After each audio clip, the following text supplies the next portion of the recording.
Sir, आज शिक्षक दिवस है, इसके बारे में आपका क्या कहना है? नमस्कार जी, मैं आशुतोष कुमार, डीएस इंस्टीट्यूट सीकर, राजस्थान।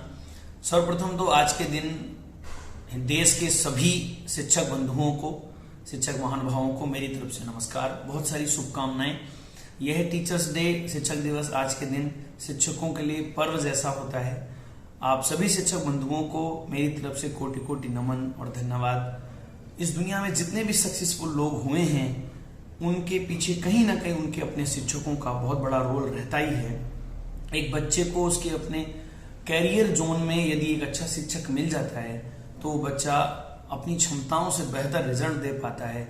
आज के समय में टीचर न केवल बच्चों को अच्छा पढ़ा रहे हैं, साथ साथ अच्छी काउंसलिंग कर रहे हैं, साथ साथ उनकी भावनाओं को समझते हुए उनके सपनों को अपना सपना समझ करके जी रहे हैं। बहुत सारे ऐसे शिक्षक हैं जिन्होंने अपने बच्चों के, अपने स्टूडेंट्स के करियर बनाने में पूरी जान लगा रखी है और इन्होंने इतनी मेहनत की है कि शायद अगर उन्होंने मेहनत नहीं की होती तो वो बच्चे उतनी ऊंचाई पर नहीं पहुंच पाते। बहुत सारे लोग जो सक्सेस हुए वो इस भावना को महसूस करते हैं कि उनके शिक्षकों ने उनका साथ दिया। मैं खुद अपने सभी उन टीचरों के लिए मन में अपने एक धन्यवाद महसूस करता हूँ कि भाई यदि उन्होंने हमारा साथ नहीं दिया होता तो आज हम इस मुकाम पर नहीं होते। उन सभी को चरण स्पर्श और आप सभी शिक्षक बंधुओं को बहुत बहुत धन्यवाद। सर, अपने देश की शिक्षा नीति की बात करते हैं, आज शिक्षक दिवस है, तो आपके हिसाब से, आप शिक्षाविद है, देश की शिक्षा नीति कैसी होनी चाहिए? देश की शिक्षा नीति पहले से भी मजबूत रही हुई है। आज तक जो भी रणनीतियां रखी गई हैं, खासतौर से टीचिंग को लेकर के, शिक्षा को लेकर के, वो अच्छी रही है और बेहतर तभी हो सकती है जब स्टूडेंट और टीचर के बीच में जो सीखने और सिखाने की जो कड़ी है वो और मजबूत हो, टीचर तक और ज्यादा अच्छे से काउंसलिंग लेवल पर चीजें पहचान में आए, एक एक बच्चे को टीचर समझ पा रहा हो कि उसके मन में क्या चल रहा है, उसको क्या कठिनाइयां आ रही हैं, कोई भी चीज जो वो लर्न कर रहा है तो उसे उसमें क्या दिक्कत आ रही है और वो क्या बनना चाहता है।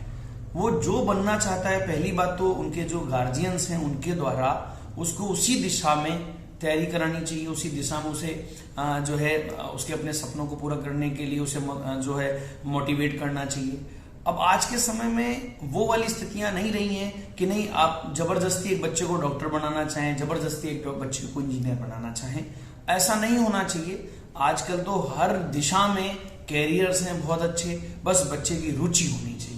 तो पहला बहुत महत्वपूर्ण बिंदु यह है कि बच्चा जिस दिशा में रुचि रखता हो उस दिशा में उसे जो है चीजें सिखानी चाहिए, उस दिशा में उसकी पढ़ाई होनी चाहिए, उस दिशा में उस पर काम करना चाहिए। उस बच्चे के लिए हर दिशा में करियर ऑप्शंस हैं और जब बच्चा किसी चीज में रुचि रखता है तो ही वो अपना करियर बना पाता है। सर, एक अंतिम सवाल। कई बार क्या होता है कि माँ बाप या शिक्षक बच्चे पे दबाव बनाते हैं तो एक दुखद घटना सामने आती है कि बच्चा आत्महत्या कर लेता है, तो इसके बारे में आप क्या संदेश देना चाहेंगे?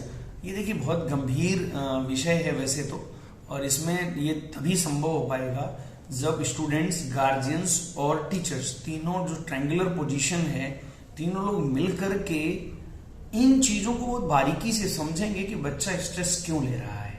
बच्चे के स्ट्रेस लेने के पीछे कुछ खास कारण होते हैं, जैसे कि एकेडमिक, कि वो एकेडमिकली चीजों को कितने अच्छे ढंग से चीजों को समझ पा रहा है कि नहीं समझ पा रहा है। उसमें यदि उसको दिक्कत आ रही है तो उसको बहुत जल्दी समझ लेना होगा, उसके पोटेंशियल को देखना पड़ेगा कि वो एकेडमिकली चीजों को कर पा रहा है कि नहीं कर पा रहा है। यदि वो नहीं कर पा रहा है तो उस पर बहुत ज्यादा प्रेशर आप देंगे तो धीरे धीरे स्थितियां खराब होनी है। साथ साथ उसकी जो मनोदशा है उसमें बहुत सारी और फैक्टर्स भी काम करते हैं कि कहीं उसका मन किसी तरह से भ्रमित ना हो गया हो। कई बार कम उम्र में बच्चे डाइवर्ट हो जाते हैं, किसी तरह का नशा या फिर किसी तरीके की अट्रैक्शन या अफेक्शन में कहीं बच्चा जुड़ ना गया हो। उसमें बच्चों को बहुत अच्छी काउंसलिंग की जरूरत होती है, अच्छे लोग उनसे बातें करें, उन्हें समझाएं कि भविष्य में इन सब चीजों के भी आगे जो है मौके मिलेंगे। और हमेशा एक बच्चे को बी प्लान के बारे में जरूर डिस्कस करना चाहिए कि भाई तुम्हें क्या पसंद है करना, तो जरूरी नहीं है कि वो जो तुम करना चाह रहे हो उसी में तुम केवल सक्सेस हो सकते हो।